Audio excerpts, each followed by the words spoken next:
is going to read for us to appreciate what we've done together. The challenge we have faced over time in our airport from the early days when we wanted to do the Greenfield airport in 2012-2013, and which has not materialized today, and which has become an embarrassment for our country, because we do all agree that we need a new airport, we need a new investment. When visitors arrive during the El Nino, you all appreciate how the whole place was leaking. The facilities that could boost our dimensioned visitors from 4 million to the kind of numbers that we see in other developing economies. Kenya being the anchor state that we are, servicing through the port of Mombasa, the northern corridor servicing Uganda, DRC, Rwanda, Kigali, and the facilities need to be up to be able to stay competitive and remain the kind of anchor state we ought to be. We need the kind of airports we see in developed economies to be able to create the kind of opportunities by attracting more visitors into our country. The challenge we have had in not having to communicate, I think we've had the challenge of communication as a government. And today and over the past few weeks, we have attempted to communicate. There was a bit of a lapse of communication in the way we've carried the public initiated, privately initiated investment by Adani in this airport, because we do appreciate that we have a PPP Act which allows private investors to seek opportunities to invest. And when this is done, we do negotiate on certain parameters. We negotiate on what you might have come to understand as what would be the return on equity we are going to allow them. We negotiate on the debt equity ratio, because ordinarily equity is expensive. And because equity is expensive, you don't want the debt equity ratio to be significantly, or the equity to be significantly high. So at a debt equity ratio of 30-70, 30 being equity and 70 being debt. You know, when you borrow foreign currency or foreign denominated loans, you can borrow at 8-9%, maybe today up to 10%. But for equity, you can get equity, given the market today, you can get it up to 18%, 16%, maybe 15%. So when you do a debt equity ratio of 30-70, we do appreciate that the equity part will be slightly expensive. But the beautiful thing is that we price down percentage of equity, so that whereas equity is expensive, it is only 30%. So these are some of the disclosures. These are some of the disclosures we have not carried us along to understand what exactly we are doing. Then next time we'll have a loudspeaker so that we can communicate well. So with the disclosure that we need to make, what kind of timelines are we looking at, so that when the concession agreement is processed through the PPP Act, and there's a very articulate process, which will include coming to the board of KAA, it will include getting the legal opinion from the Attorney General, it will include going to Cabinet,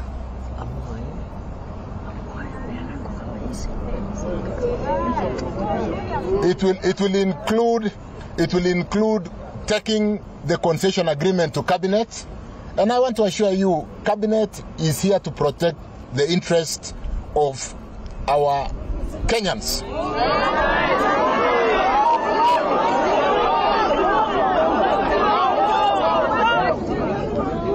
Unajua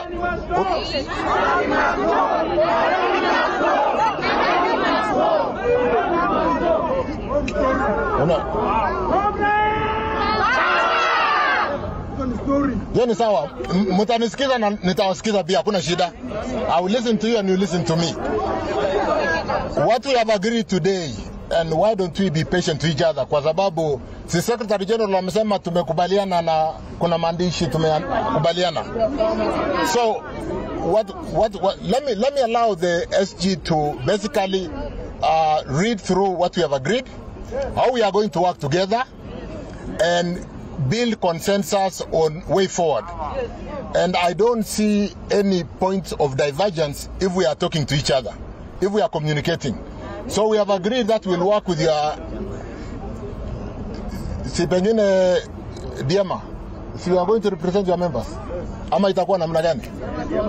Yeah. So I think it is important that we have agreed, we have an agreement on a return to work formula, and I want to invite the Secretary General of COTU to read to us what we have agreed today. What is very important, and what I want to say from the government position, is that we are also aware that we have been taken to court.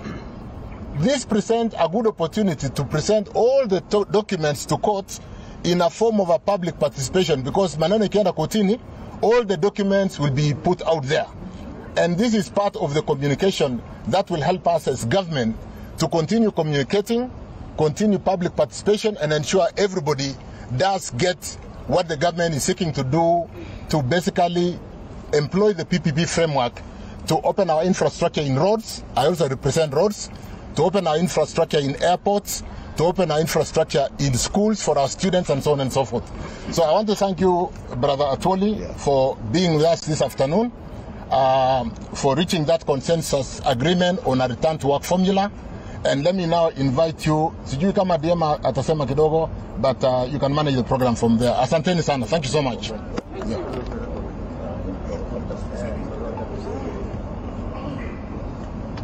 Comrade power! Bado kidogo.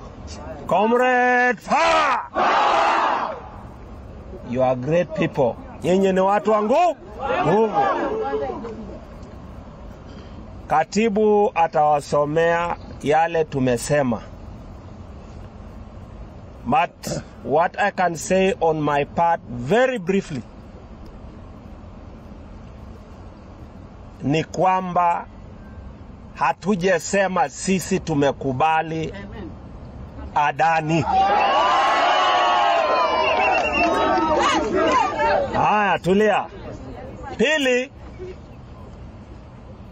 tutapewa kura ya turufu, veto power, ambayo kalamu yetu itahitajika ndio isonge hatua moja wapi mbele. Yan sawa sawa? Yes. Na si mnanijua? Yes. Si mnaniamini? Yes. Kama ni mbaya si nitawaambia? Yes. Na hata wakati mkono sita sign, si ndio? Yes. Asanteni, Mungu awabariki.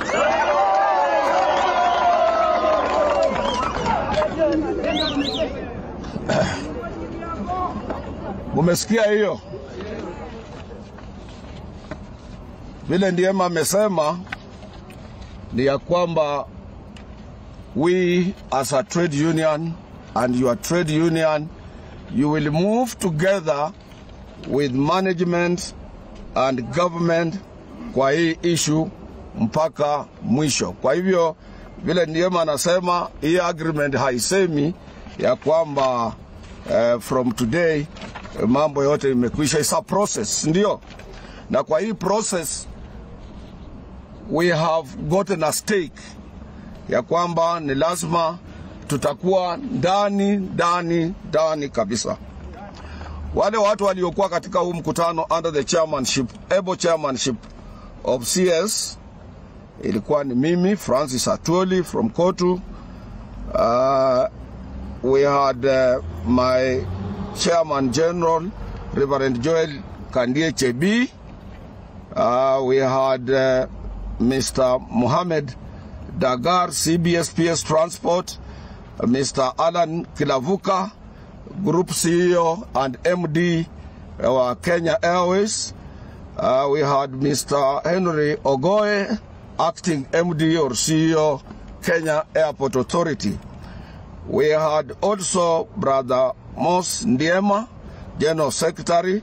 We had Brother Robert Lichoro from the union, Daniel Yatich from COW, of course, Brother Walton Ngeri from COW, Brother Anton Kajita from Kenya Aviation Workers Union and Sister Dorcas McKenna from Kenya Airways Workers Union.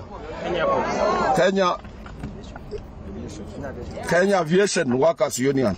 That is Sister Dorcas McKenna. This was a very strong team that iliangalia in every area of your concerns. We have agreed to resume work on the following conditions, of which we have already agreed on them. That now we have received, so mnajua tulikuwa hatuna documents. Documents have been made available to us, most pertinent documents, as requested by the union. We undertake to go through them within 10 days, working days, and flag out areas of our concern, which shall immediately be pointed out with a view of jointly engaging in discussion with the government, Kenya Airways, Kenya Airport Authority, after we have flagged out our concerns. Mnaona government iko ndani. That the meeting shall be immediately convened after the said period of 10 working days. That the way forward shall be determined by the outcome of our engagement on the same. We shall be represented in all the negotiations by 2 people through. Mtakuwa muko represented. If anything happens, they flag out to us and then we come back to you.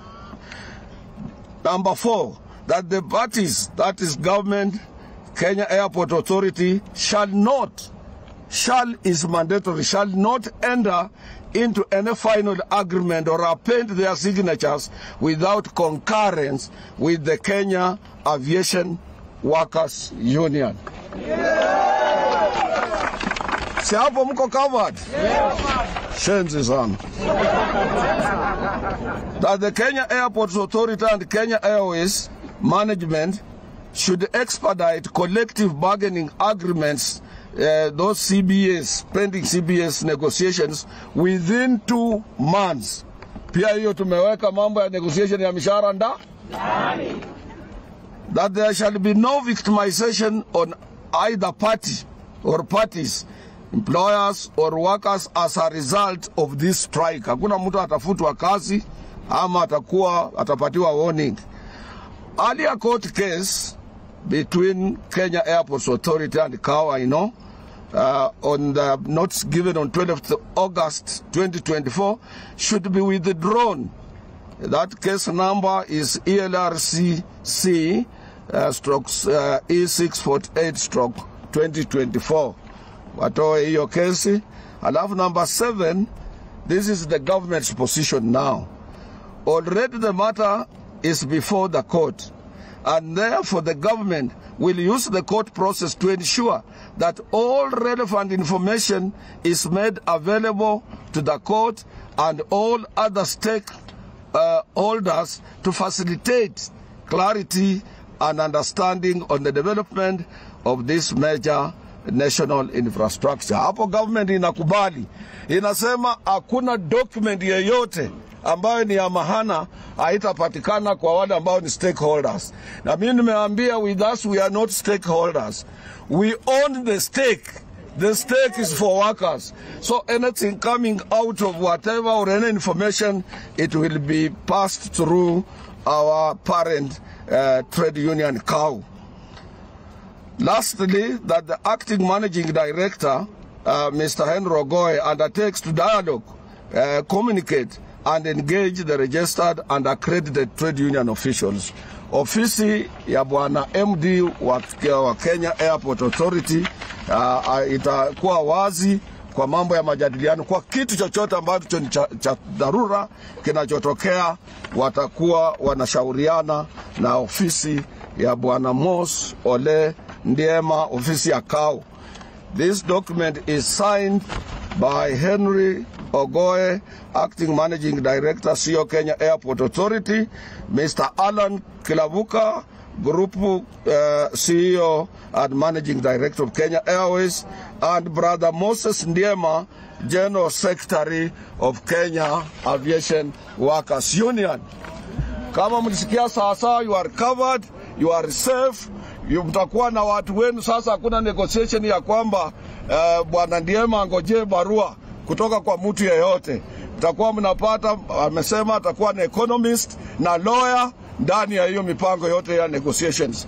Alafu pili, mmesikia tukisema there will be nobody, the government will not append a signature. Na hii ni authority, na hii ni copy yetu. Unless mtu achomee kwa ofisi, na tutakuwa na copies kadhaa, tutaweka zingine pande nyingine tofauti, si ndio? Ya kwamba hakuna mtu yeyote atamwambia ya kwamba Adan na serikali wameshakubaliana kabla kujakuwa na any concurrence na chama na wafanyikazi. Sio ilikuwa kazi mzuri? Mmeridhika? Mungu awe na nyinyi, na tunaomba wale ambao wana kazi ya kufanya saa hii, ambao wangeliendelea na kazi zao, mrudi kazini pahali penu pa kazi haraka iwezekanavyo. Na pia tunawashukuru kwa kusimama kidete. Kama mngelisimama hivi, labda tungelikuwa na hii agreement. Mpende chama chenu, mpende viongozi wenu. Viongozi wenu hawawezi kuwauza, na mimi nahakikishia kama mzee wenu katika labor movement na kwa nchi hii ya kwamba hii ni agreement mzuri, si ndio? Asante. Labda niseme kitu kidogo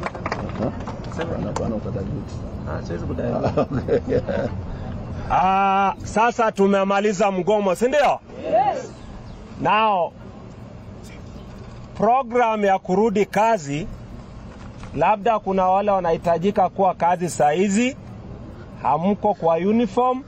Tunaomba KAA management lazima iwafacilitate. Kama ni wale wanataka kwenda nyumbani, uende uoge ukuje kazi, si ndio? Sawa sawa? Yes. Sababu tumekuwa hapa tangu juzi sisi, hata mimi sijaoga. Kwa hivyo hiyo matayarisho ifanyike. Kama hii airport ingekuwa mzuri, tungekuwa na maji warm ya kuoga, tungekuwa na hoteli, mngepelekwa mkule, lakini aizuru wanyonge, sisi tutaishi hivyo namna hiyo, si ndio? Kwa hivyo nobody should harass you. Mtu asikwambie kimbia kazi. Sasa nimesema wazi mbele ya serikali, muendesho pole pole. Kama ni basi ya kwenda Kayole, uende oga, mbia dereva nipatie 45 minutes, urudi wapi? Kazi. Hiyo ni sawa sawa? Watu wangu ya strong. God bless you. Bas. Sawa.